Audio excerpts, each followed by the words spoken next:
Good morning. Welcome back to the cult. We're going to talk to the guys from Crescent Swap today.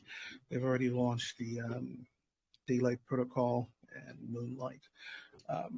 Ted is here with us. So Ted, morning, sir. Tell us a little bit about yourself, and then we'll move on to the project.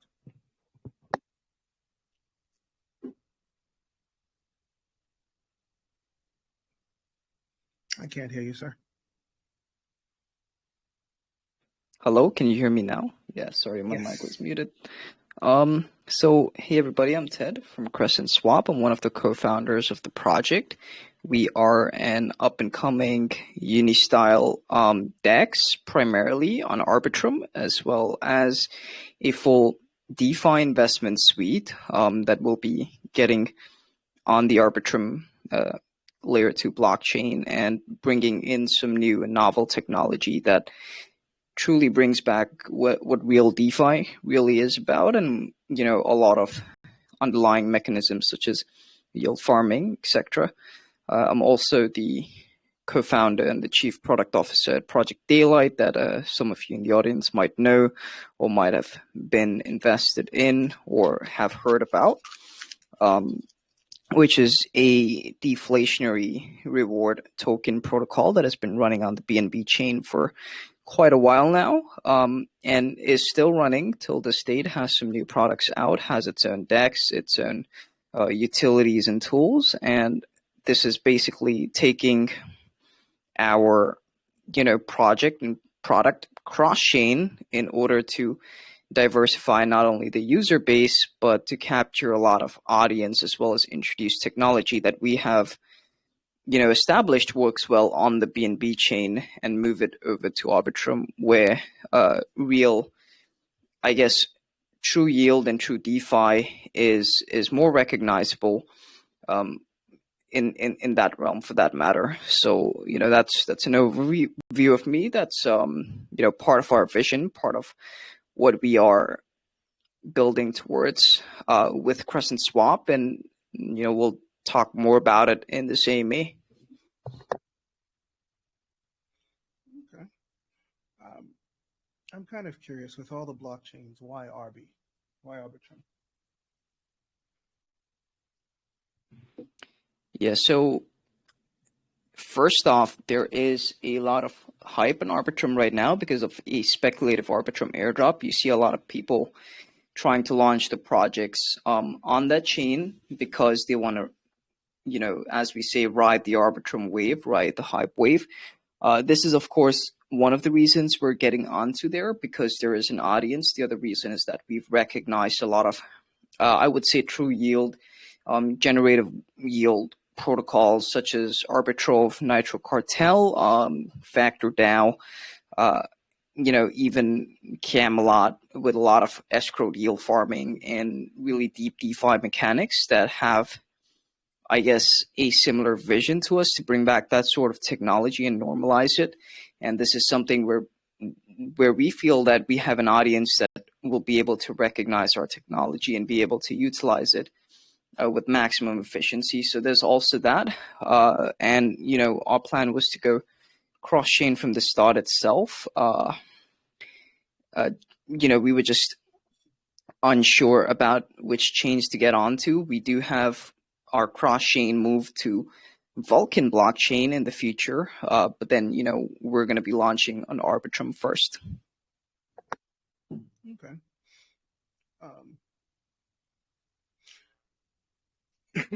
Sorry, I just lost my train of thought there. So, what makes your DEX different from? What's the secret sauce?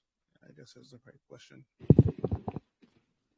Yeah, of course. So there are certain features that really distinguish us from other DEXs. Number one is, we would have an avenue for people to trade our token, that is Moonlight token. And, without any manipulation, without any LP collection from, I would say, third-party DEX feature providers, etc., or platform providers that would actually encourage dumping on the protocol itself and damaging our token holders. So we do have that as a safeguard in place. That's the primary reason for creating our own DEX. It is highly lucrative for the investor side of things.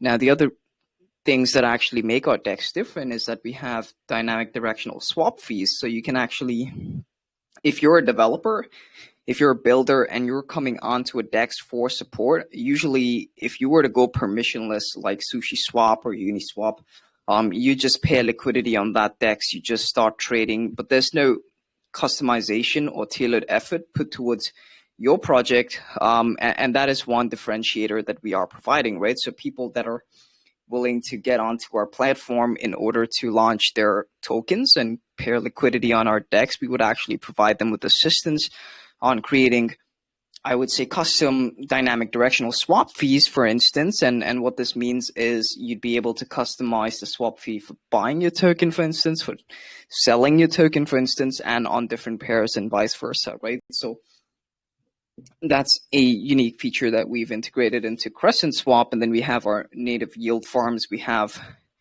various yield strategies as well. It is an AMM style, uni-style DEX, which utilizes liquidity pools.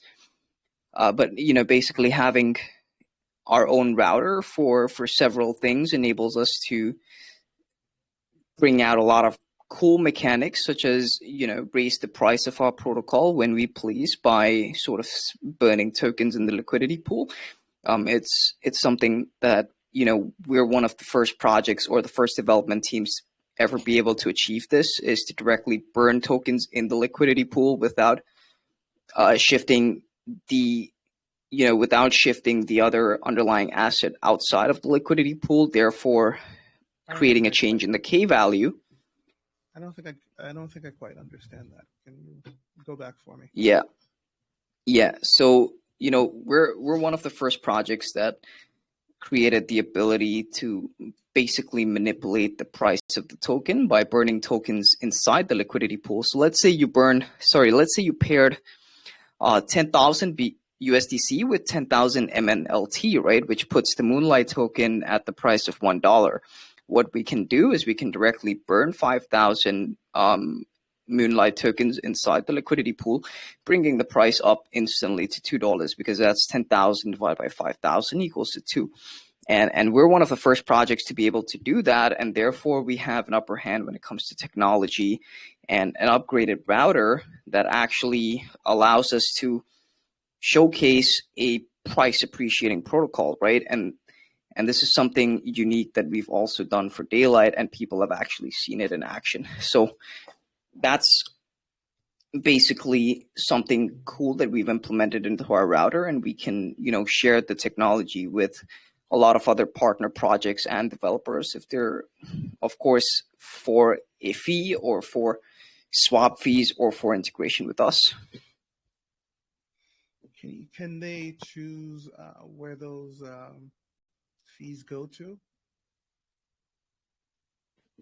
I'm kind of trying to figure out. No, so yeah, of course. So, having, like, let's say you were to list your project on PancakeSwap, for instance. All of the fees would go to PancakeSwap, but we'd actually have a management fee from our side for each project that lists with us, and we have actually the rest of the fees that go directly to the projects to enable them to have their continuous development and protocol own liquidity. And this is how we offer support for projects that would get listed on Crescent Swap, as opposed to, we don't really care about how you do and what happens to you or your token or your price, and we're just going to make our own money off your project. And we're not that kind of DEX, right? Because what we want to do is we want to favor developers, we want to favor investors. We understand with the whole Riot and Arbitrum right now, with the Camelot Fair launches, etc. For instance, there is a lot of downward pressure purely because such a service is not offered to development teams. Okay, and you mentioned when we spoke before that in the beginning it wouldn't be decentralized, that every project on there would be vetted by you guys, right? Yes, so it wouldn't be decentralized, it wouldn't be permissionless. We do have, the Crescent DAO that has or owns NFTs. So you'd own a Crescent DAO NFT, one of 100, to be able to get into the DAO, and you'd actually participate in governance, when it comes to listing different projects on the DEX or on Crescent Capsule, which is going to be our launch pad. So, of course, each project that comes with us will have to have a chat with us, have a talk with us, go through an extended vetting process, understanding their technology and the value add it actually brings to DeFi, because that's what we want to support, right? So if we get, the next Wonderland fork coming and asking us to listen on DEX, it's something that we'd most likely decline, because that's not the convention and that's not the mindset that we're trying to promote. An Arbitrum right now, right? We want to create safe yield strategies where we can integrate them with our tokens and also reward investors from other protocols as well. Interesting. And you've already got a few and you're also, I wanted to expand on Launchpad part real quick. You guys are you going to be a true incubator, or is it, are you going to work with the project from start to finish, or is it only projects that are ready to go, so to speak?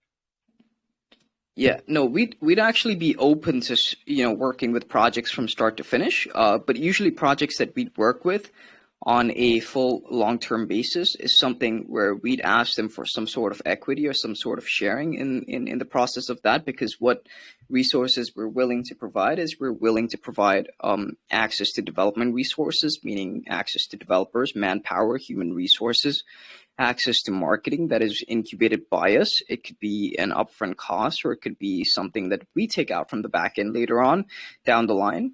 And a lot of these options are available, right? So what we're looking to do is we're actually looking not to bring a project on board and tell them it's entirely up to you to succeed, to get your message out, to get exposure for yourself. But our stance on this is that we're going to try and help you as much as possible. If your product is good, if you are deemed a legitimate DeFi protocol looking to build very long term, we will try and help you as much as possible from day one. Beautiful. Are you working with any projects right now, or is that a spoiler? Not at the moment, because the priority is having Moonlight as the very first launchpad project. So let's rewind a little bit. Tell me, just for the people that don't know anything about the ecosystem. I know this launch is about Crescent Swap, but I think it's good to lay a foundation. Why don't you tell us what Daylight is, and then that way we already know what Moonlight is, and we can move on from there. Yeah. So Daylight and Moonlight, are not exactly the same. They are, I guess, variants from the same ecosystem itself, built by the same development team, which is us, which is me and the original Daylight team. So what Moonlight actually is it's an elevated take on Daylight, meaning we've got a lot of new improvements. We've understood a lot of needs, requirements, as well as learned throughout our journey, and these are new improvements that we're bringing to a newer ecosystem. And what happens is that when Moonlight starts generating a huge amount of revenue, some of it is going to be fed back into Daylight, which is a microcap ecosystem, in order to enable fortification for it. And then, of course, the rest will be reinvested back into Moonlight. And the rest would be used to pay some team salaries, whatever it is, right? So that's the use of a lot of our revenue. Our revenue obviously comes from DEX swap fees. It comes from Launchpad raise fees. It comes from yield farming strategies that we have implemented ourselves, of course, on the DEX. We'll dive more into that later about how we make revenue when people yield farm. Some of it is made from the Artemis tokens volume itself, which has a 1% tax that goes to our treasury.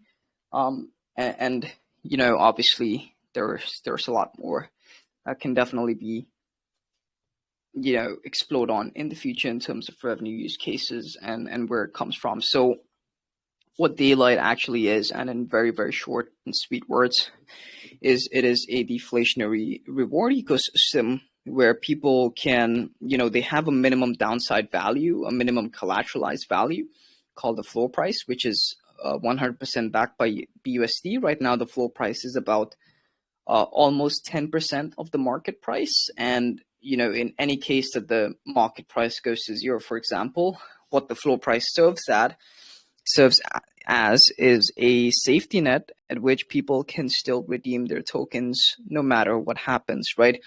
That is the beautiful thing about the project.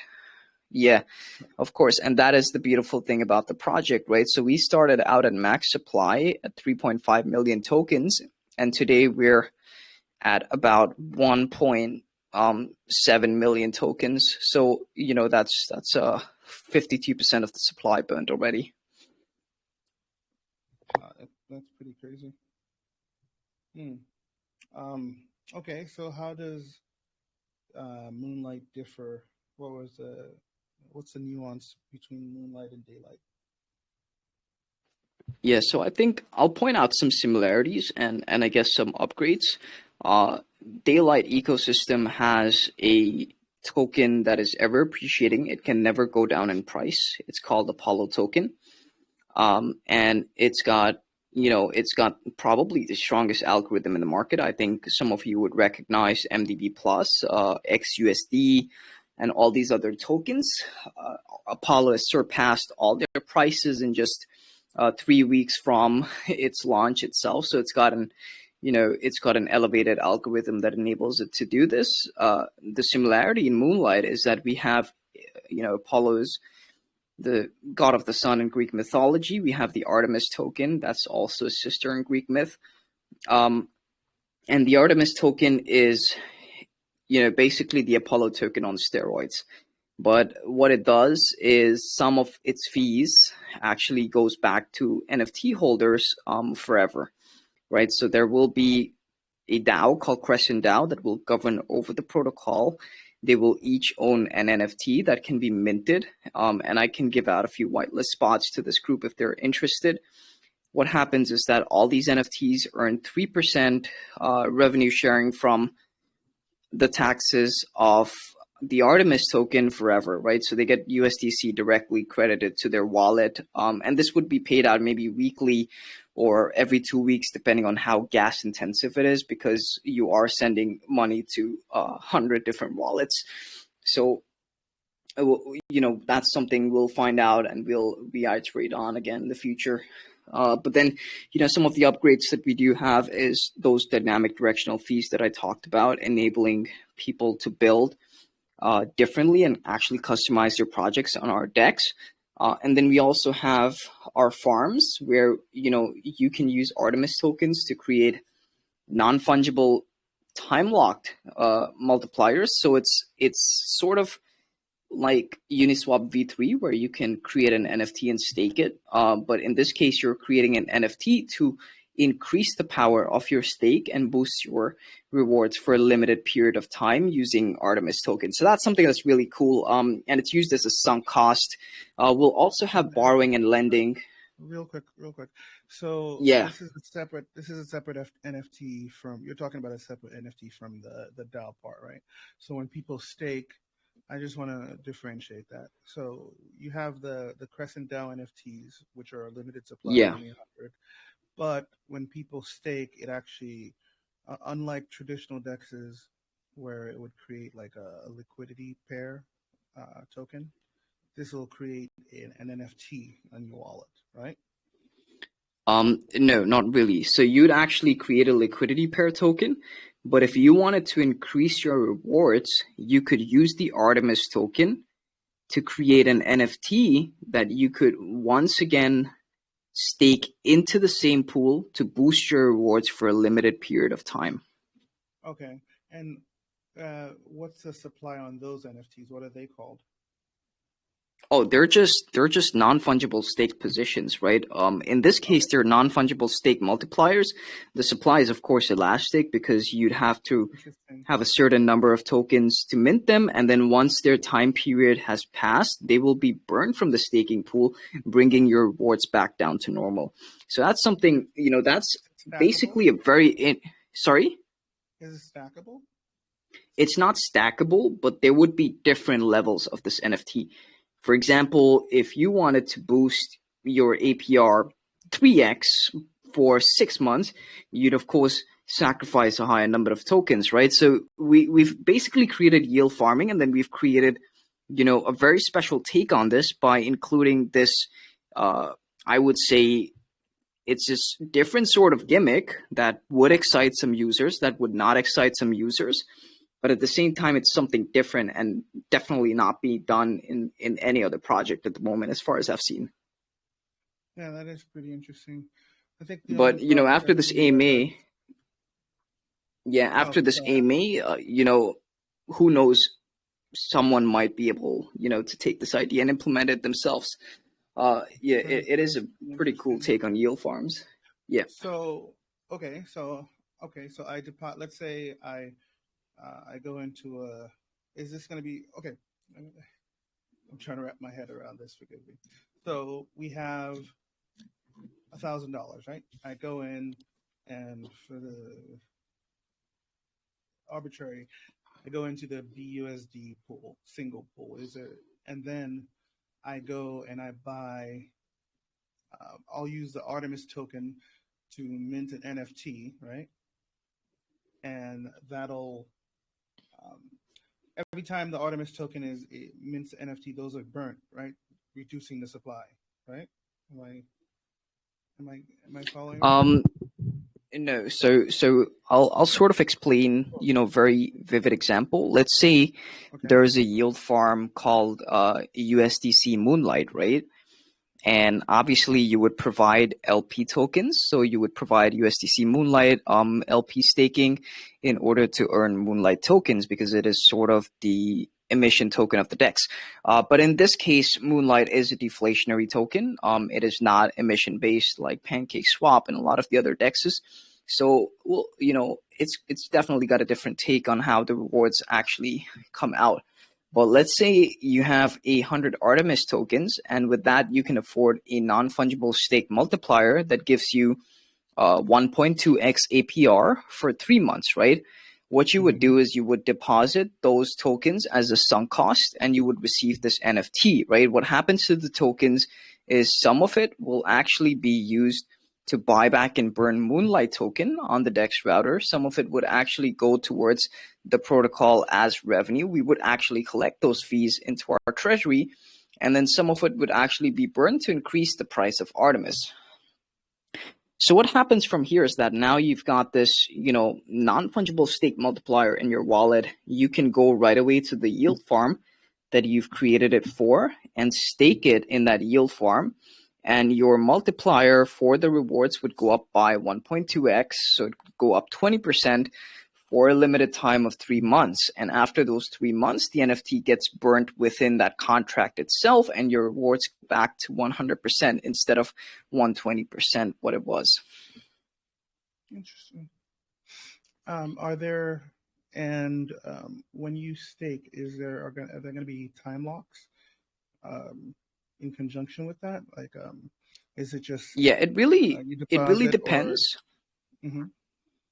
Yeah, it really depends. We would probably have like 0 locks for the more stable pairs like USDC ETH, USDC Artemis, but maybe we would have like a lock period, let's say a 2-week lock period for USDC Moonlight, and which is a low rewards pool, and then we'd have a high rewards pool with a 6 months lock, for instance, right?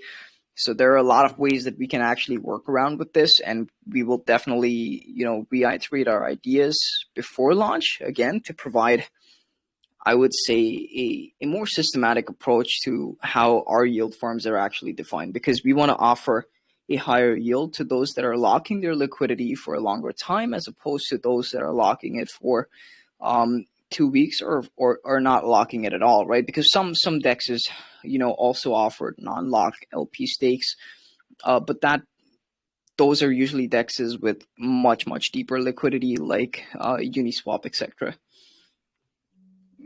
Interesting. Okay. Yeah, this is complicated. Okay, I like it.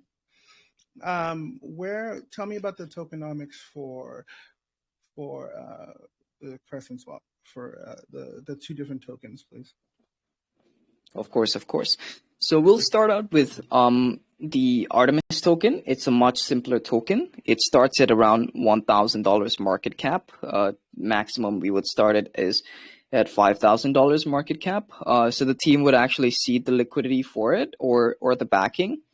Artemis token is a very different kind of token because it mints when you buy the token, and it actually gets burnt when you sell the token, right? It is a stable backed appreciating asset. So it is over 100% collateralized by USDC, which is trapped within the contract and can only be taken out when you're selling the token, which means you're burning those tokens that you sold, right? So it's got an 8% in and out tax. 4% goes towards its price rise. 1% goes towards our treasury. And then 3% actually is distributed evenly amongst all the Crescent DAO NFT holders. And this distribution is in USDC, right? So Artemis is a utility token because it can be used to create non-fungible stake multipliers. It can be utilized as a sunk cost in our investment vault strategies, which we haven't detailed in documentation yet, but I'll tell you more about it very soon. And then Artemis can also be used as a liquidity pool solution because you're, having a token that never goes down in price. It only goes up when paired with another token. Let's say it's paired with DRIP, for instance. If Artemis was to go up 100%, DRIP in that same liquidity pool would also go up 100% relative to its previous price, to its price that it was at when it was initially paired with Artemis. So that's something that's pretty cool about the token itself. It's technology that a lot of people have tried to replicate. It's technology that a lot of people have tried to bring out. But what we do have is an algorithm that is extremely accelerated and can rise faster than any other stable coin in the market. So how is it going to be backed? What's the ratio? Yeah, it's going to be backed by USDC. So I'll give you a very, very small example. Let's say that there's 100 Artemis tokens and the price is $1. So that means there's 100 USDC in backing, right? So when, let's say you buy 100 tokens, right? So let's say that you buy 100 tokens. The tokens that get minted are actually 92 tokens because of the tax, but so $3 gets distributed amongst NFT holders, $1 goes to the treasury, and $4 goes into the backing contract, which means now there's 196. There's 196 USDC in backing, but there's actually only 192 tokens in existence. Therefore, you divide 196 by 192 and you get the new price. And this is how it works, right? So it gets over collateralized because there's more USDC in the contract relative to the actual supply of the token. And therefore, this is how it keeps going up in price. And the same thing actually happens when you sell the token, except the only difference is that when you sell the token, it's a smaller amount of backing coming out than a larger amount of backing going in. And the price rise action, on a sell is basically exponential, whereas on a buy it would be logarithmic. Interesting. Where are the dev fees in the ecosystem? Yeah, so, the dev fees, we'd have a 1% from the Artemis token. Like I said, we'd have a very small 1% out of 3% tax for the Moonlight token itself. We'd have our swap fees from the DEX. We'd have, of course, launchpad fees that can range anywhere from 5% to 15% that we're charging, projects that you want to work with us or want to get incubated on our launchpad. And then obviously there will be the fundraising from the NFT. There will be the fundraising. So from fundraising from the NFT, some of it would be used to develop our full-fledged product, to do some marketing, and to, of course, seed the liquidity for the Artemis token. Then we have the pre-sale for the Moonlight token, which a majority of it would go to seed liquidity for the Moonlight token and, create a massive amount of liquidity on our DEX as well, because we're going to have 4 tokens on launch, which is Moonlight, Artemis, Ethereum, and USDC on Arbitrum. So that, yeah, those I guess are pretty much the DEF fees that we do have. Hopefully,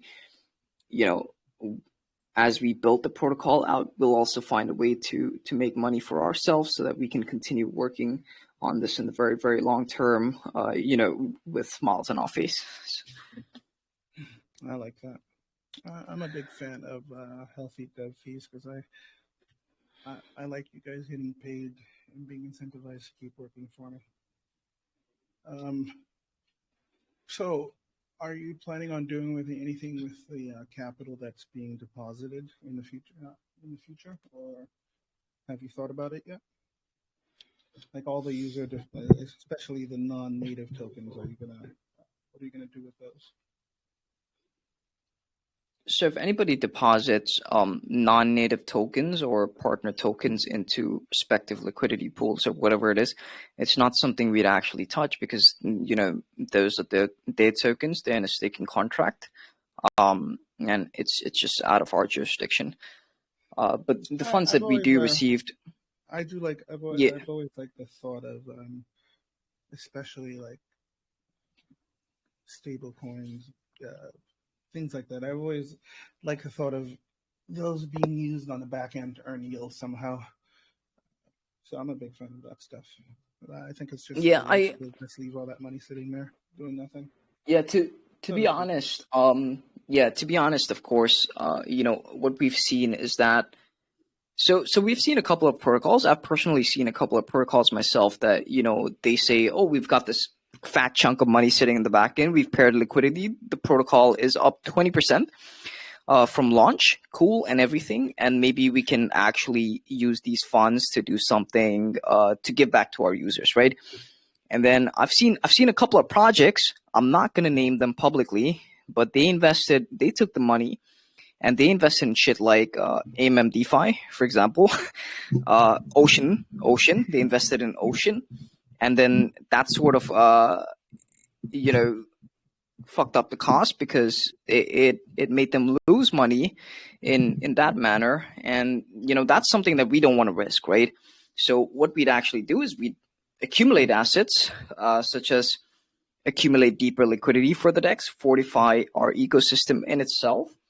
Of course, pay for further development, because as we have further development, we can keep on expanding our user base, as well as, bringing true yield, making our project deflate over and over again, until, it is a last man standing battle. And that's how we would create winners from Crescent Swap. Interesting. I like that. Let's see. So, why should we trust you, sir? You know how all the rugs are. Everybody's afraid of rugs. Why should we trust you? Yeah. Why should we trust you and your team? Of course. So I'm not going to tell you guys to trust me or my team. I would say every investor needs to do their own due diligence, needs to understand, communicate, interact with the team members, and make their own judgment on that. I'm not going to tell you, hey, you got to trust me and invest in Crescent Swap, man. I'm not about that bullshit. Thank you. Okay, so elaborate for me. I guess let me take a different stab at that question. What have you guys worked on? Any other projects you and your partner so far? I think there's only 2 of you so far, right? Yeah, so we've of course brought out Daylight. We've brought out Apollo Galaxy. I think outside the ecosystem, sir. Outside the ecosystem. So I was previously advising a lot of projects. I actually worked a lot of my career in venture capital for blockchain itself. We've done some projects on docs, anonymously, that we're not going to disclose over here. Some of them have not launched well. Some of them have gone defunct, died, etc. But we're not ashamed to admit it. Everybody has, wins and losses, and that's completely fine. I like that you. Yeah, absolutely. But my background personally has been primarily in blockchain venture capital. Have done massive investments with, on the VC side in protocols like Parsec, like Yield App, even the Sandbox, etc. So I do have an understanding of DeFi. I do have an understanding of cryptocurrency markets from that perspective.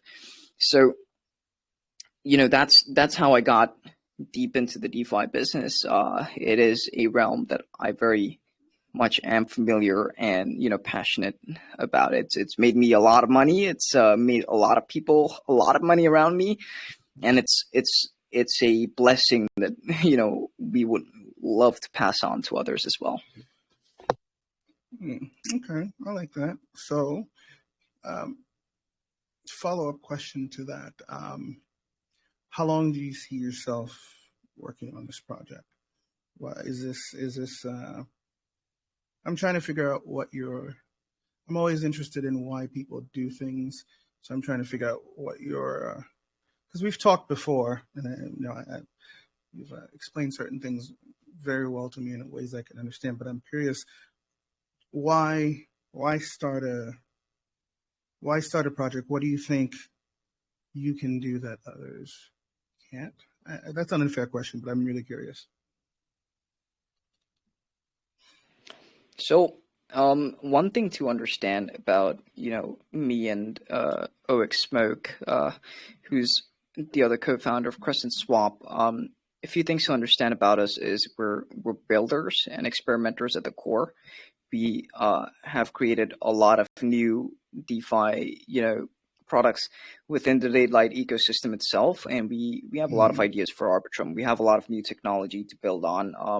Of course, I'd be bullshitting you if I didn't say there was financial motive. There was, the motive of fame. There was the motive of glorification in all of this to be, the first to bring this novel technology to Arbitrum, the first to introduce, something really different, to create a cult of winners with similar mentalities that love to win, that, understand DeFi better and better and are more educated than a lot of people that are still in their preliminary learning phases. So there are a lot of reasons why we're doing this, obviously, but then, my personal intrinsic reason is because building in DeFi is something that I'm well versed with, well recognized for by some people for it. And then, of course, this is bread and butter for a lot of people. I trade in this industry, so I will build in this industry. We are builders at the core of our foundation. Perfect. Thank you for answering that. I like that, sir. So the NFTs, the Crescent DAO, 100 limited supply, 3,500 each, is it? Or is there like a sliding scale? Yeah, there's actually 3,500 each, but we will be introducing a referral system. So if you refer someone to buy an NFT, you'd get 350 USDC directly credited into your wallet where you bought your NFT. So we'd have such a system as well to enable people that actually join the DAO early to get return on investment right away. And okay, so 3%. So the NFT holders, they're going to be getting income from multiple different sources, right? You have elaborate on that part for me. Like, I think when we talked, so just something about that, they might get part of the pre-sale as well. Yeah, so just to elaborate a little bit more on what the Crescent Swap NFT holders actually get is, number one, they'd be getting 3% of taxes from Artemis, which means if Artemis does, and we're assuming there's already 100 NFT holders. If Artemis does $1 million in volume, 3% of that distributed amongst all NFT holders would be $3,000 each. Yes, that's correct. It would be $3,000 each to every NFT holder. So that is sort of the passive income for them. Sorry, should be actually 300. My bad. 300. Okay. Yeah. I'm not. I would have never caught on, sir. I'm not a math person. Yeah. Sorry. So if you did 10 million volume, then each person would get 3,000 USDC. If we did 100 million volume, each person would get 30,000 USDC. So that's why we've created a lot of utilities around this Artemis token itself. In order to actually encourage volume, it is a lucrative investment with a maximum risk of 16%, which means the max you can lose is 16% if you buy and sell immediately, because it has an 8% in and out tax, right? But then if you hold on to it and then you even make 1 cent off of it, that is still essentially profit. So apart from that, each NFT, it yields each of these DAO members or these NFT holders 10 Moonlight tokens per day, which is going to be claimable from a dedicated dashboard for 365 days, right? So they would get 3650 tokens in total, which is approximately 3,800 USDC worth on launch. Now, apart from that, claim every day? Do they have to claim every day, or does it accumulate? They would have to claim every day, otherwise they'd actually miss it, right? So this way we encourage, people to actually check their dashboard, correct, daily interaction, and then we sort of create a system where we would punish them and they would not be able to sell down these rewards if they miss the day, right? So, I mean, I think a lot of smart developers or people that get the NFTs would probably want a gelato bot on it and claim every 24 hours automatically. But, not everybody knows how to do that. Is that something you guys are going to be providing? Because I know some protocols have automatic blah, blah, blah thing, automatic compound. Well, yeah, well, okay. I know that Ark has a system where you deposit BNB and then you'd automatically compound it or something, right? But it's not, but it's not something that we're gonna provide because it's just not what we feel like doing, to be honest. Fair enough. So apart from those two benefits, which are financial, we'll get some other financial benefits. So you'd actually be, with the Crescent DAO NFT, instead of using Artemis tokens, you'd actually be using this NFT to create a non-fungible booster on a specific yield farm, right? So which I explained to you earlier that you would use Artemis tokens. DAO members would actually have the eligibility to use their NFTs to create only one non-fungible stake multiplier for free, right? And it would have its limitations. Of course, it wouldn't give you an 200% APR boost or a 3x multiplier. Is that a one time or period, like once every 3 months or once every quarter? Or is that a one for the lifetime of the NFT? No, we're definitely going to define it so that it cannot be gamed. It will probably be maybe once every 3 months or once every 6 months, right? Depending on how we decide to position these time lock boosters. Okay. What are the taxes on the NFT, like as far as aftermarket? Usually NFTs have a fee, a royalty fee, whatever. What are those? And where do they go? Yeah. So aftermarket, I believe it would be 7.5 to 10%, and that's the OpenSea fee. But I'd have to actually check again, because we can set our own fee, or we receive a default fee, and then OpenSea actually receives a fee from it. So right. I'm guessing that's the one I'm talking about. The one that the dev automatically gets. So I'm not really sure. Yeah, I'm not really sure how much OpenSea is going to charge us for a platform fee, and we'll actually see how much it is when it's deployed, and we can of course share the aftermarket fee, or you can actually go to OpenSea and see it. As for the other part of the aftermarket fee that is not going to OpenSea, would go to the creator, which is probably going to be our multi-sig maybe, or maybe my wallet, depending on who deploys the contract. And what will those funds be used for, sir? Well, those are treated as royalties for aftermarket buying and selling the NFT. It's simply that. Okay, I like it.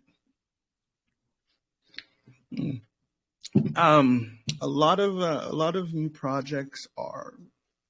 A lot of projects I think are realizing that it's hard to do this alone, to build something lasting alone.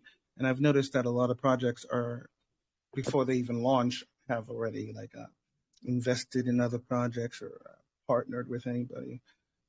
Are you guys doing that? Do you plan on doing that? Is there? Are you working with anyone else in the RB ecosystem to help boost things? Okay, so I'm gonna give you guys a very, I guess, I'll drop a very small spoiler over here. A few people already know about it. But we are actually in deep discussions with FactorDAO on a partnership and integration. So FactorDAO is an Arbitrum project that recently raised $9 million for their fair launch. Mm-hmm. Very nice. I'll have to look it up. But apart from that, the original Daylight ecosystem is partnered up with a few projects, but we do want to keep things systematic and separate. So we only have one prospect that I can reveal at the moment, and that's because we are deeper into discussions with them, and that is FactorDAO Arbitrum. Oh, I thought you were going to tell me somebody else. You're cheese. No. Whatever. That made me mad. Okay. Tell me about the launch, and you're not doing a pre-sale, right? I'm curious why you decided not to go with a pre-sale, right? That seems all the rage. We are doing a pre-sale. We are doing a pre-sale for the Moonlight token. Okay, tell me about that. Yeah. So yeah, it's on your screen, but in short, we would be offering 30% of the supply, which means 3 million Moonlight tokens. So the auction, so it's not really a fair launch. It's a pre-sale auction, right? So when it passes a certain threshold, we'll actually launch at a higher price, but everybody actually invests at $1, right? So you'll buy the token for $1. I'll buy the token for $1. But if the raise surpasses 500,000, the price would go up 0.25 cents. Sorry, it would go up 2.5 cents, right? And then after that, it would go up 5 cents. And then the highest it would go is 1.15 if the hard cap was to be hit. This way we can, reward the early investors with some level of price appreciation while also limiting how many tokens are sold within the pre-sale. And we, of course, burn the rest of the tokens that are not sold, right? So this is sort of a very, very different pre-sale approach that we've taken up, as opposed to a lot of projects that have this fixed price for the entire duration, or they have this fair launch where, the price appreciates and everybody gets in at the same price, and it's a complicated system. So we do want to reward the investors. We've seen a lot of FUD on other launch pads, indexes, and Arbitrum that are doing these massive fair launches, but the early investors are not benefiting. So the launch, I'm trying to liken it to something. The only thing I can think of is avarice and alike. Is it like that, where the pre-sale will be like a lobby? And I'm trying to. I don't think I've seen a pre-sale like that before. I'm trying to imagine. Yeah, we're doing a very unique style of pre-sale. It's nothing like avarice, right? So it's going to be a very normal pre-sale dashboard. Like, it would be very similar to like you're going to invest on Camelot Dex or you're going to invest on Pink Sale, but then you would buy one Moonlight token for $1, and the final price of the token is going to be determined by how much money has been raised, right? So if you bought 100 tokens for $1 and we actually hit the hard cap, which means you spent $100, you would actually have $115 worth on launch, because if we hit the hard cap, our token launches at 1.15 USD. Okay. I think I get that. And will there be any whitelisting? How do people get involved in the pre-sale? So anybody would be able to participate in the pre-sale, which will be on our pre-sale dashboard itself. Before we do the pre-sale itself, we will be releasing the audits, or probably after the pre-sale. It really depends on the timeline of our development as well. But for the NFTs, you would have to obtain a whitelist to be able to participate, and to also refer other people to participate as well. You're talking about the DAO one, right? Correct. But as far as the regular token, it'll be first come, first serve, kind of, until the Yes, that's correct. That's correct. Do we have a tentative launch date yet? So we are thinking of releasing the NFTs probably sometime next week. And then a week after, we'll see the liquidity for the Artemis token and just fair launch it.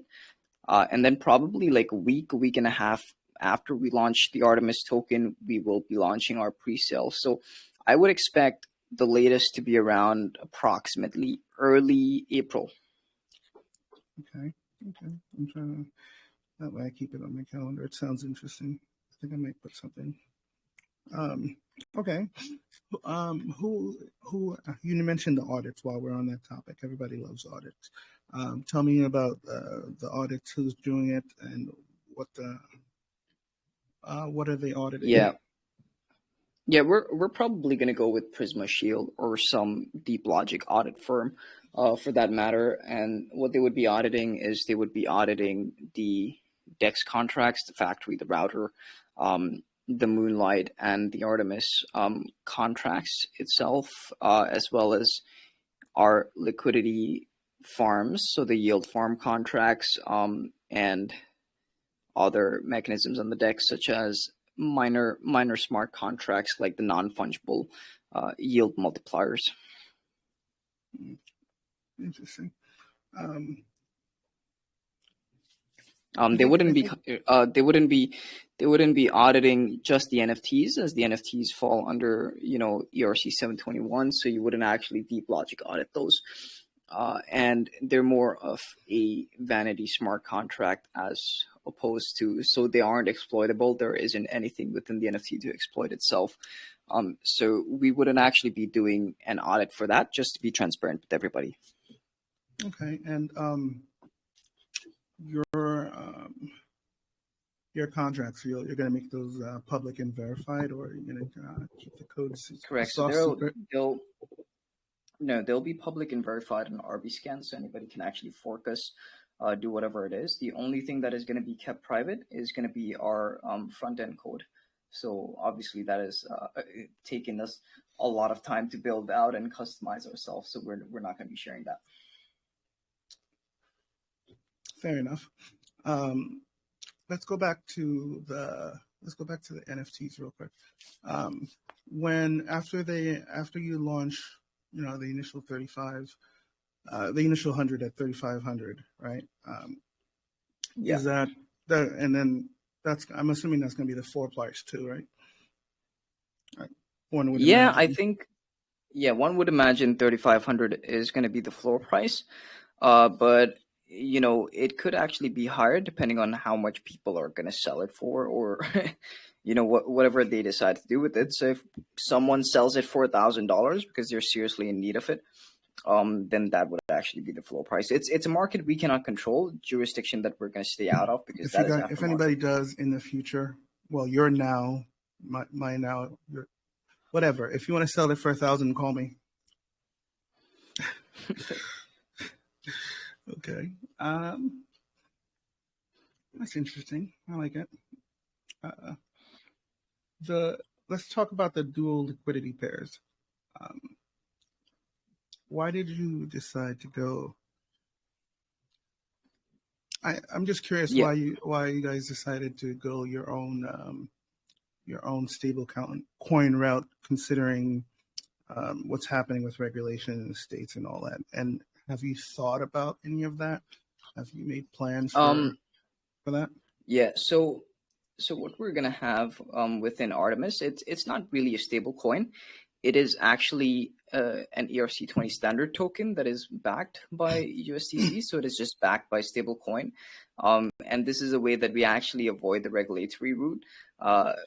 So Artemis, being a token that never goes down in price, is sort of a storage of wealth. This is storage of USDC, where you can basically mint and redeem as you please. And therefore, we would actually not be positioning ourselves in any, I would say, these over exaggerated crosshairs and what regulations are becoming nowadays.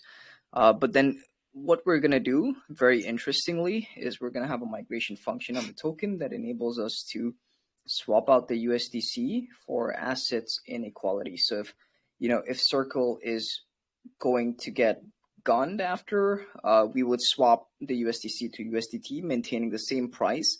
Worst case, if all the stable coins closed down, I think the investors would probably understand that scenario. We'd probably swap all the stable coins that are within the backing contract to Ethereum. Interesting.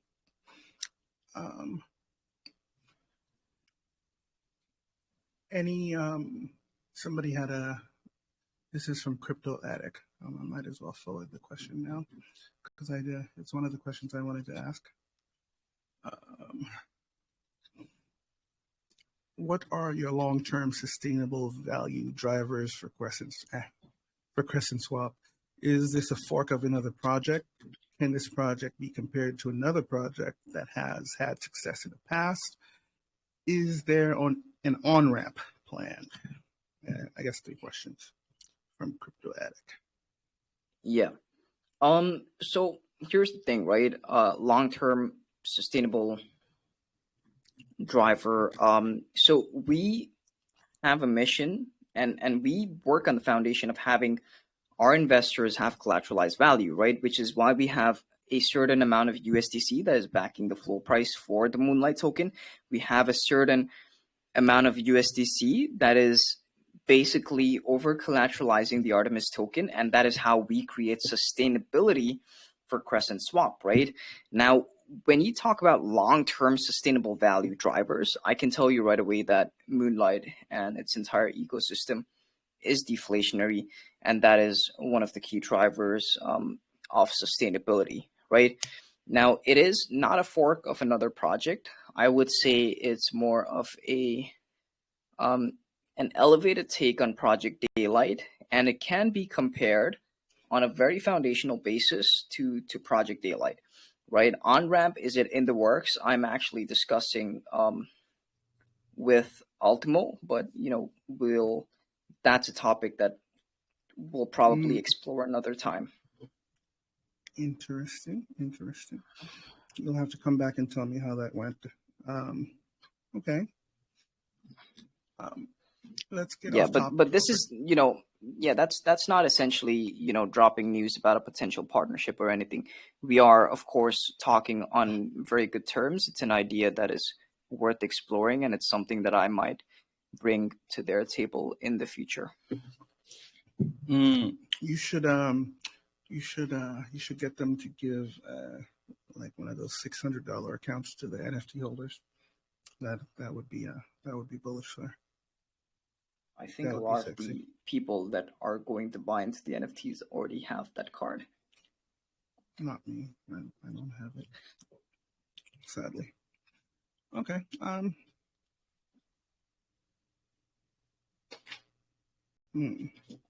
So, what else do you think everybody should know? What do you think is gonna make this a success? And those are one of the questions that I think if you'd ask a few projects, and I have in the past, you get a load of bullshit. To be honest, I'm gauging your answers. You'll see my face. I understand. My face can't lie. I understand. And I'm also like, a lot of my questions are cheeky. A lot of my questions are cheeky because I have a very facetious personality. I'm a troublemaker. I like to. I think we share something in common. Yeah. Yeah, I can really tell you, what's going to make this super successful. I can tell you that, our technology will make it distinctive. It will make it different. It will make it, introduce something that a lot of people are very, very new to, but also something lucrative at the same time that is a more low risk strategy for a lot of early DeFi investors that truly recognize how our technology fits in with what came before DeFi 2.0. So what came before Wonderland, what came before Olympus, and everything else, right? So this is how people were making a lot of money off yield farms, etc., as well as certain vault strategies in the past. And what we've done is we've taken an elevated, we've created an elevated version of it. So, for instance, you go eat at a fine dining restaurant and you meet, the Michelin star chef over there that's created this very unique dish that you don't recognize, but at the same time, it's good. So that's what we're trying to, I guess, replicate in a way. Funny, completely off topic, but did you know that the Michelin star thing is from the tire company? Of course. I find that hilarious that the biggest award a restaurant can get is awarded by a tire company. That's hilarious. Well, there's a very funny story behind it, and I'll definitely DM it to you. It's a bit long. Okay. Yeah, it's one of those things I found. I was like, what? Okay. Let me pull up another question. This one is from Mesh. A couple of them you've already answered, but let me forward it to the room. If I can find the room.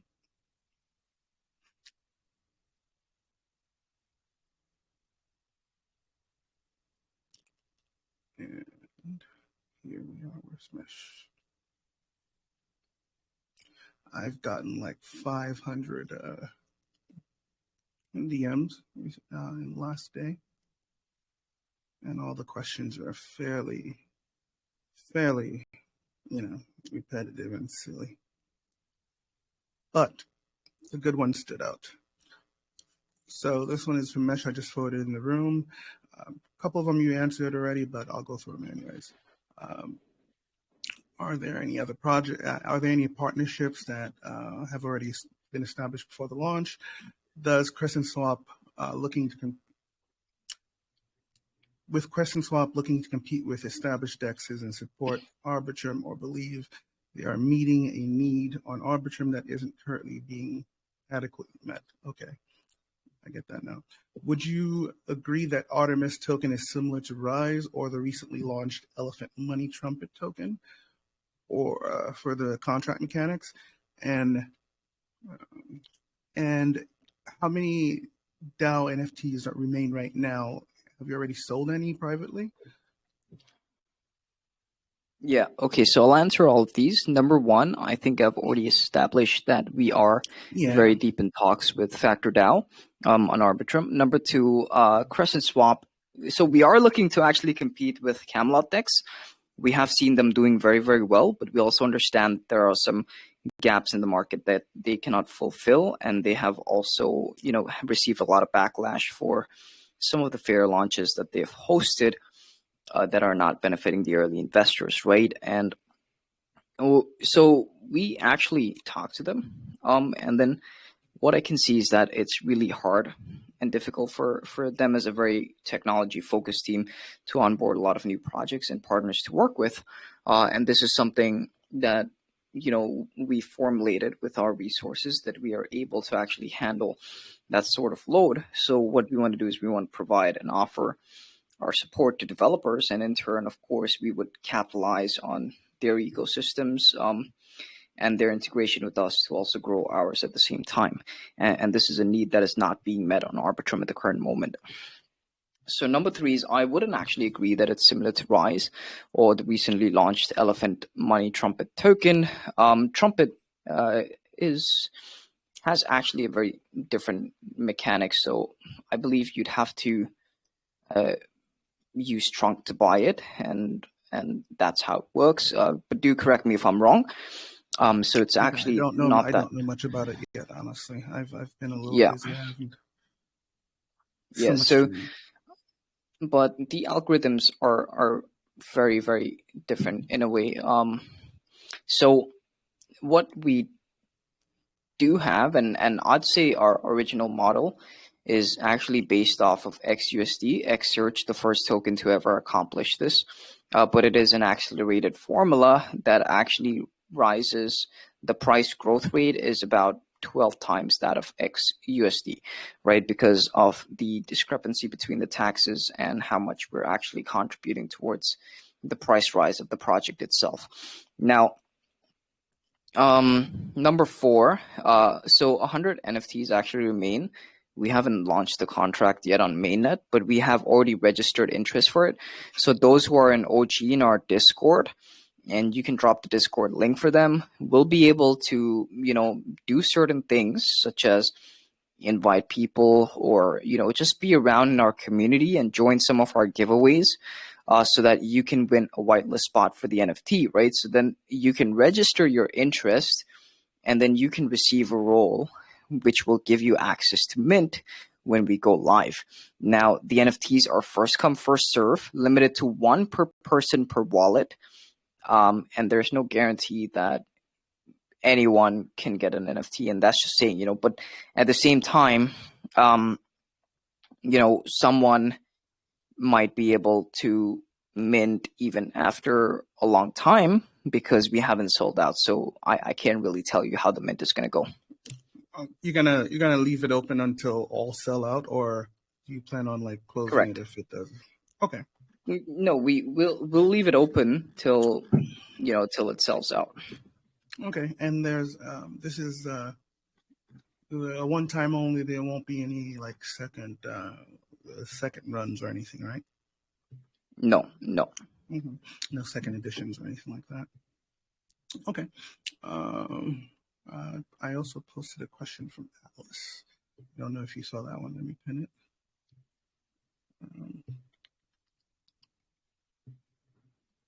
Yeah, I can see Atlas's question. Okay. So to answer Atlas, stability and wealth creation is still happening for investors of Daylight and Apollo.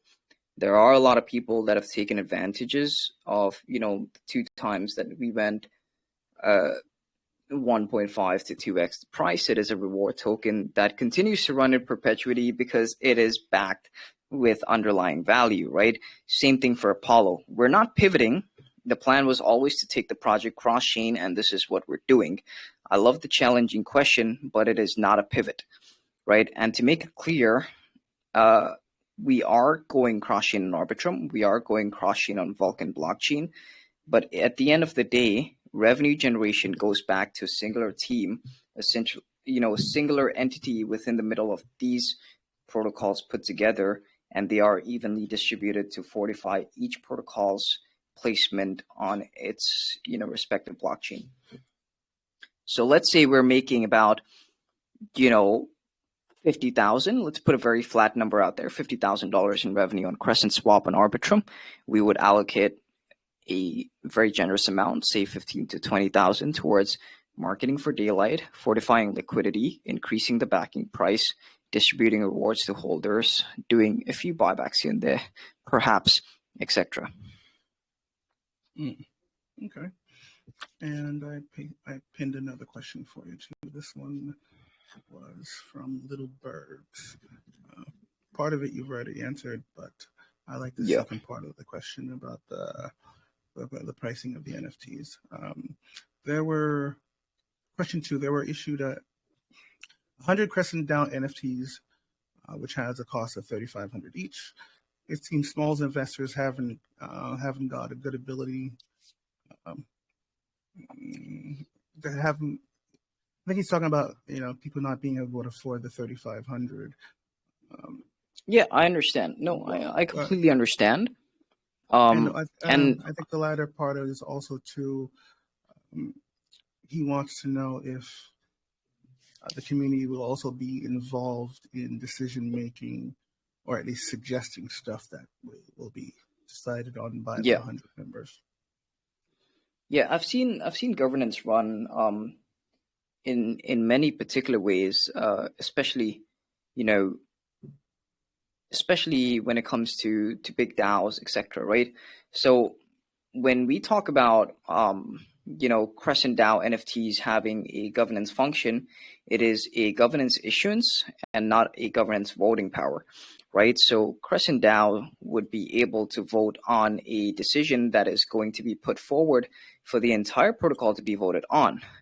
And that would mean, let's say that, we'll give a very simple example, right? Now, Crescent DAO decides that they want to onboard project XYZ onto Crescent Swap. They would issue this vote together. And let's say that 51 people, from the DAO, which is the majority, vote on this and say that this is going to be put forward for a vote. This would then go towards token holders who would be able to then once again vote on the outcome of this, right? It is not direct governance. It is not creating a hierarchy, and it is not giving power to this exclusive DAO. But then at the same time, this DAO takes a higher responsibility in bringing such choices and voting options to the community because they have invested from the start, understand and are more well connected with the team than a lot of other people because of the private group chat aspect. But apart from that, also it is a membership that has to be worked for, and there is some responsibility and accountability to it. We can expect 100 people to try to take this responsibility. We definitely cannot expect it from 1,000 or 2,000 people, which may be the token holders. That makes me think of something else too. I know that in a perfect world, somebody spending 3,500 on something, you would think that means that they would be fully present and they're like, oh, I'm signing up, I'm going to take care of this, I'm going to do this, I'm going to do that. But in reality, I think some of those people might not participate as much as you want them to, just because people.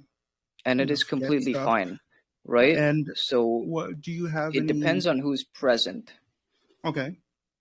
Is there like a minimum threshold to make decisions? No, not in particular. If there's only 10 people in the DAO that decided to vote on something, we would still count it as a majority because in the end, that choice once again goes to the community, right? The DAO decides on whether or not this choice goes to the community. The community decides on whether or not this choice is executed. Okay. I like that. And there'll be a private room for the DAO members or all that good stuff?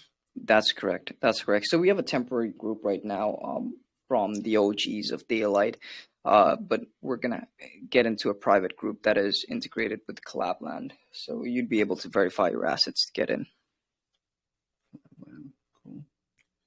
And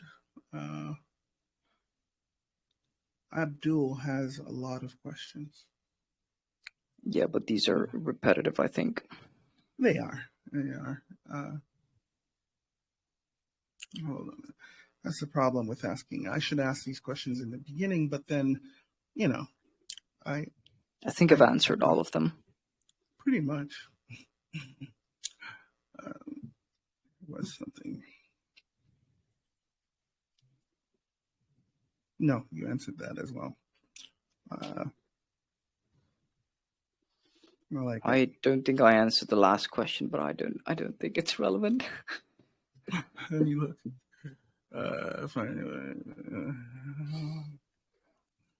Actually, I do. I like that question. I mean, actually, yes. How does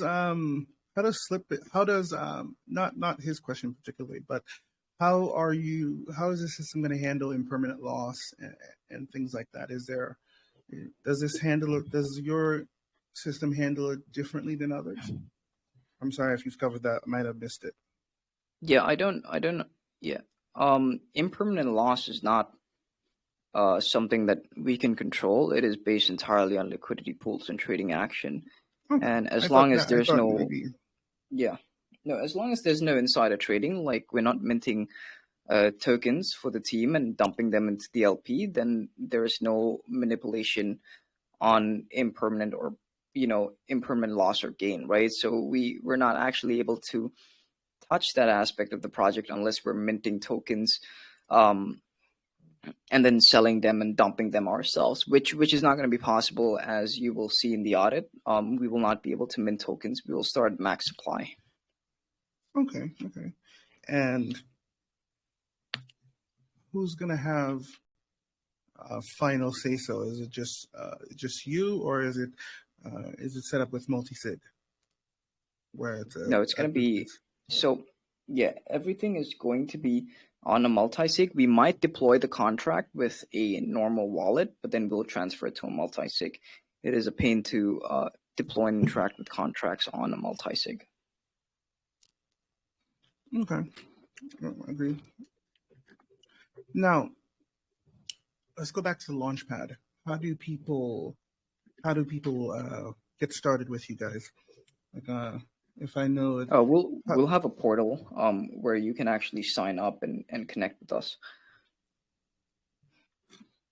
And how's that going to work out? Like, walk me through. Like, let's say that I have a project, right, and I want to get incubated and launched. What do I need to bring? I'm trying to imagine what I should tell, because I talk to a lot of people that are in the midst of things like that, and I'm curious what to tell them to bring to you if they want to go that route. Of course. So before getting incubated on Crescent Swap or coming to us, we'd have first an acceptance portal where you can interact with it. You can put out your basic information, and then our team would contact you, in light of this potential collaboration. So what any project needs to have when they come to us is an active community, a proof of community, which means they've got at least several hundred members that are not bots and saying GMMG or something every day. And then obviously they would have to have a website and technical documentation like a Git book, or even very small light paper explaining the protocol. We would then invite them onto a video call with us, understand their technology, present this project to the DAO. Each one of us would do our due diligence. I understand that some people in the DAO might be self-invested to do a lot of this due diligence, because if it is launching on the Launchpad, it's something they will get early access to and insight on, so they will potentially invest into it as well. But apart from that, once all the due diligence processes have been done, only then shall we proceed. What we require from projects that actually launch onto our decks is to have their liquidity in the multi-sig with one of our team members. Right. That okay. Are you going to be like a hands-on Launchpad? Are you going to control the keys for said projects? Are you going to require that they give you control, or are they still going to have total control? Like, can they still pull liquidity if they want and all that good stuff? No, they'd have partial control over their funds. So, for instance, a project wants to pair 60% into liquidity, and the rest of the 40%, they say, oh, we want to pay team salaries. We want to, whatever they want to do with it. And it is not really much of really our jurisdiction to dive in. What we'd actually do is, for liquidity specifically, we would have them paired in a multi-sig with one of their team members and one of our team members. This way, it's essentially a lock liquidity, unless you want to add to it, because or remove certain liquidity to do a certain amount of buybacks, and that's the maximum that we'd allow for a lot of these projects that list with us. So this way, they would not be able to pull from the protocol, and if we do have a bad actor in our team, they wouldn't be able to do the same. Are Crescent DAO members going to get any what are the benefits for those 100 NFT holders as far as a launch pad? What do they get? It seems like it would be one of the biggest selling points of it. So what's exclusive to them? Possibly if there is possibly if there is a private offering for a project that comes to work with us, or there is, seed round offering, we would provide this and facilitate this opportunity for our DAO members. And very similarly, if it was a very small pre-sale with an explosive fair launch or something, then we would also provide and facilitate this opportunity for DAO members. I came across this off topic, but on the topic, but I came across this project a couple of years ago. They did something similar. They were a DEX and a launch pad, but they weren't centralized like you guys are going to be, which I do like. I like the fact that all the projects that are going to be on your decks are going to be vetted. I like that part. But one of the things they did was every project gave the decks a portion, and those were distributed to people that staked in this special pool. Have you thought about doing something like that with the NFT holders? Like, you own one of those NFTs, and boom, you automatically get a piece of every project that launches. That would be It is a very possible integration in the future. It is a very possible integration. That would make it both. That's something I want. That's very correct. bullish. In the future, that perhaps, and it's a certain idea we had, which is we would be obtaining some sort of revenue generation from Artemis tokens. And what I discussed with Smoke, for instance, is that we could actually use this USDC to participate or fund some launchpad projects that are getting onto our decks and actually distribute some of the holdings amongst the DAO members. This would be pretty interesting. Or we could actually offer an escrowed version of the sale to DAO members, but at a much cheaper price. We're talking about 20%, the price that everybody else is paying. But it will be vested, for instance, and these are some opportunities that we're thinking of doing internally on our side. I like that. All the other questions that I got in my DM were pretty, silly, so I'm not going to bother with them. But I will put all their names in the thing and pick 10 of them to do the giveaway that way. Minus the people that I've already asked. 100%. Do you see any questions in the room that you want to answer? They most of them look really generic to me. I don't. Likewise, unless it's something that spots your eye. I've seen a few chat GPTs here and there. Yeah. It's like people don't realize that I know what that is too. It's silly. Okay, I'll give you an example of the second last question over here. What is the difference between Arbitrum 1 and Ethereum mainnet? It's not really a question related to the project, right? It's something that I think this guy should probably do his research on. A little bit. So, okay, I actually one of my favorite. I always like picking people's brains about DeFi and all that good stuff. What do you think? What do you think about the regulation stuff? I know I asked earlier, but on like a personal level, what do you think about what's happening now? Are you worried about it?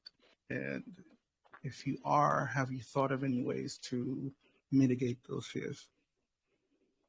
I think that a lot of people, are worried about regulation, but forget that we are actually in decentralized finance. Yeah, I think the biggest problem with all of it is that as it stands right now, we still need a centralized entity to get between A to B. Nobody's figured. Yeah. Nobody's cracked that yet. I think so.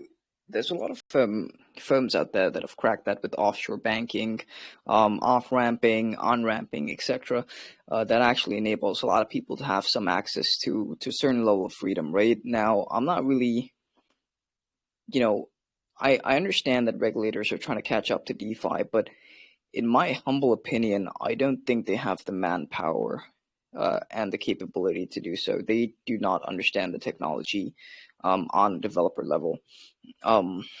They do not understand, how to facilitate going after decentralized finance with, limited resources on hand when it comes to technological, when it comes to manpower, when it comes to human resources, etc. I think that in a way they will try to reap some of the benefits of decentralized finance.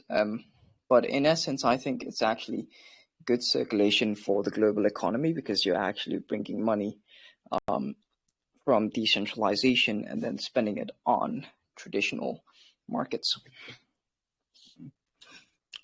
I think it's something regulators should actually be happy about. One would think, but logic and all that. How do you walk me through the simplest way you can tell somebody to participate in your project, like from money in my bank account. Give me a simplified example. I ask everybody this just because I like to know. Of course. So number one is you can go to our light paper over there, and then you can click Getting Started on Arbitrum. We have a very nice detailed explanation on how to actually get started on Arbitrum with your decentralized wallet. It's a little bit lower. It's a little bit lower. The second one. Second what, sir? A little bit higher. A little bit higher. On the right. Getting started on Arbitrum on the left. Oh, God, right where it says there in English. Oh, I like it. Ooh, okay, okay. So we've created a very simple, short and sweet explanation on how to get started on Arbitrum, how to load up Ethereum to use for gas in your wallet, etc., etc. And then once that's done, when we launch our dApp, we will be providing an avenue where you will simply connect your wallet on Arbitrum, and then you would be able to participate within the protocol, whether it's from an investment side, whether it's using the DEX to swap your USDC to Ethereum, and so on. Okay. I like that, but make it a little simpler for me. From what exchange or anything like that would you tell somebody to use for fiat to? Yeah, it's not really, it's not really something I can give advice on because exchanges, centralized exchanges vary a lot from country to country. People have different ways of getting their money into DeFi. I would definitely recommend using Binance for a lot of people. KuCoin has worked well for a lot of people. And then some people use crypto.com, etc. Right? So different things work well for different people. And definitely I think everyone has to find their own niche in that way. Fair enough. I'll take that. But there's an easy option, and it is you can simply use MetaMask to actually buy cryptocurrency with a credit or debit card. This is gonna have a surcharge on you. Oh, they do that now? I knew Trust. Yeah, they do that. I didn't realize that. They do that. So you can actually do it, directly from the MetaMask Chrome extension, I believe. Nice. Moving on up, I like it. DeFi is getting simpler and simpler. Whoever figures out how to go, let me use this credit card. It generates a wallet, and it comes to my phone. That person is going to be a rock star. Without all the middle stuff. Whoever simplifies this is going to win. Yeah. All right. Transact, I think, has started supporting, Apple Pay in the United States. You can simply buy with Apple Pay on your MetaMask, and you will get BNB directly to your wallet. Wow, that's hot. I like it. Okay, I'll have to look into that. I've unmuted everybody. If you guys have any questions, go ahead and ask. I think you've answered pretty much all mine, sir. The only thing I would ask is that you keep me updated on when you. Well, I guess I can go in the room and read the pin messages because I want to find out when you're launching. 100%, 100%. And at your own discretion, if you wanna, refer a few NFT whitelists our way, we'd be open to it. If anybody in this group that has tuned in today is interested in, getting whitelists, just hit up CCD, just have a chat with him, and we'll take it from there. You guys know where to reach me at Cult DeFi. Mesh brought up something that off topic, but your Discord room, the links that you have are expired. Yeah, sorry. The links in the light paper is expired. I will fix that very shortly. The one on the website should be working. Yes, let me make sure. I want to make sure that I post the right one. I'm looking for it. The one on the website should be working. I can also post it once more in I think the Telegram. This is a permanent link. Oh, oops, I did it. I'm sorry. Okay, sorry. No problem. Go ahead and DM it to me and I'll forward. I forgot to make you admin. How silly of me.